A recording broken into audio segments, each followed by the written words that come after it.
Capítulo 3. O julgamento das duas mulheres e a primeira grande demonstração da sabedoria de Salomão. A ascensão de Salomão ao trono marcou o início de uma nova era em Israel.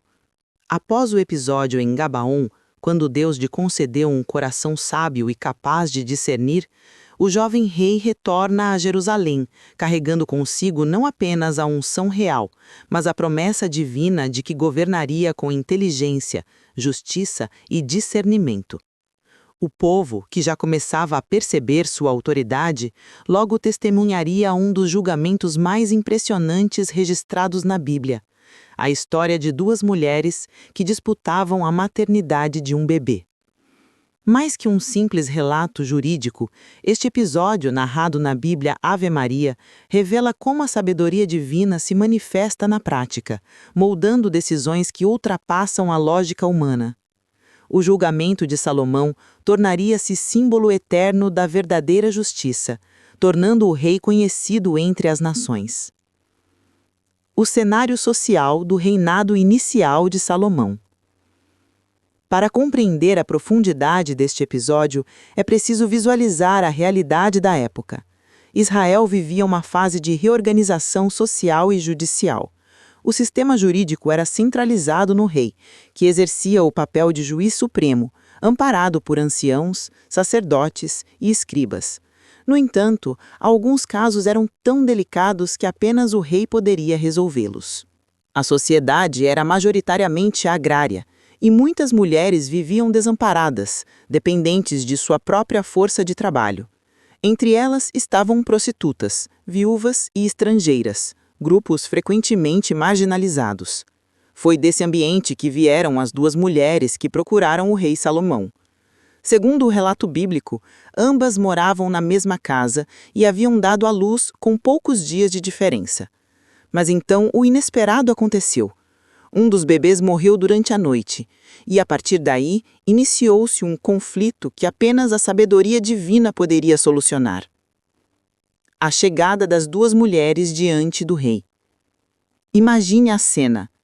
O jovem Salomão sentado no trono recém-inaugurado, ainda demonstrando firmeza, mas também consciência da responsabilidade que carregava.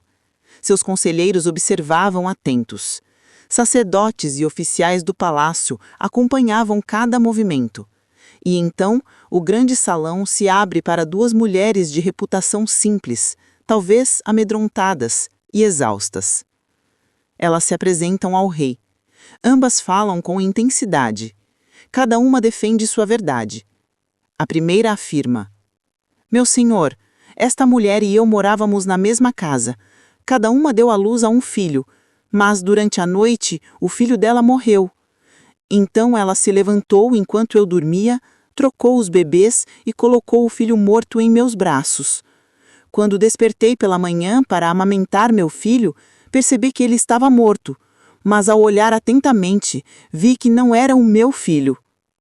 A segunda mulher rebate com firmeza: "Não, o filho vivo é meu e o morto é dela."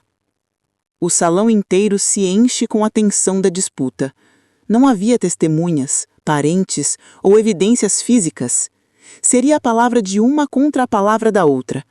O tipo de caso que poderia arruinar a credibilidade de um rei inexperiente, exceto pelo fato de que Salomão não dependia apenas da lógica humana. O silêncio que antecede a sabedoria. Salomão observa atentamente. Ele analisa o tom de voz, o comportamento, as reações. Sabe que um julgamento apressado seria injusto. Então, em vez de decidir imediatamente, faz algo inesperado. Ele mergulha o salão em silêncio. O clima muda.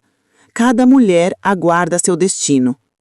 Era o momento da sabedoria concedida por Deus em Gabaon começar a se revelar. Com postura serena e autoridade natural, ele ordena: "Trazei-me uma espada." Um murmúrio percorre a sala. Ninguém entende o que ele pretende. A espada é trazida e entregue ao rei. Salomão continua: "Cortem o menino vivo em 2 partes e deem metade a cada mulher." A ordem choca a todos, Mas por trás daquela sentença aparentemente cruel estava uma estratégia perfeita: revelar o verdadeiro amor materno. A reação das mulheres foi imediata e completamente diferente. A verdadeira mãe, desesperada, dá um grito e suplica: "Meu senhor, dai-lhe a ela ao menino vivo, não o mateis." Já a outra, tomada por ressentimento e ciúme, diz: "Nem para mim, nem para ti. Cortai-o." Nesse instante, tudo se esclarece. A verdadeira mãe demonstra amor, dor e sacrifício. A outra demonstra egoísmo e frieza. Salomão percebe aquilo que nenhuma evidência física poderia revelar. O rei então declara: "Dai o menino vivo à primeira mulher. Ela é a mãe." E assim, o julgamento termina. Reação do povo: nasce a fama da sabedoria de Salomão. A notícia se espalha por todo o reino. O povo fica impressionado com a capacidade do rei de discernir o coração humano. De todas as decisões que Salomão tomou, esta foi a primeira que demonstrou claramente o propósito divino de seu reinado: justiça que nasce da sabedoria e sabedoria que nasce da obediência a Deus.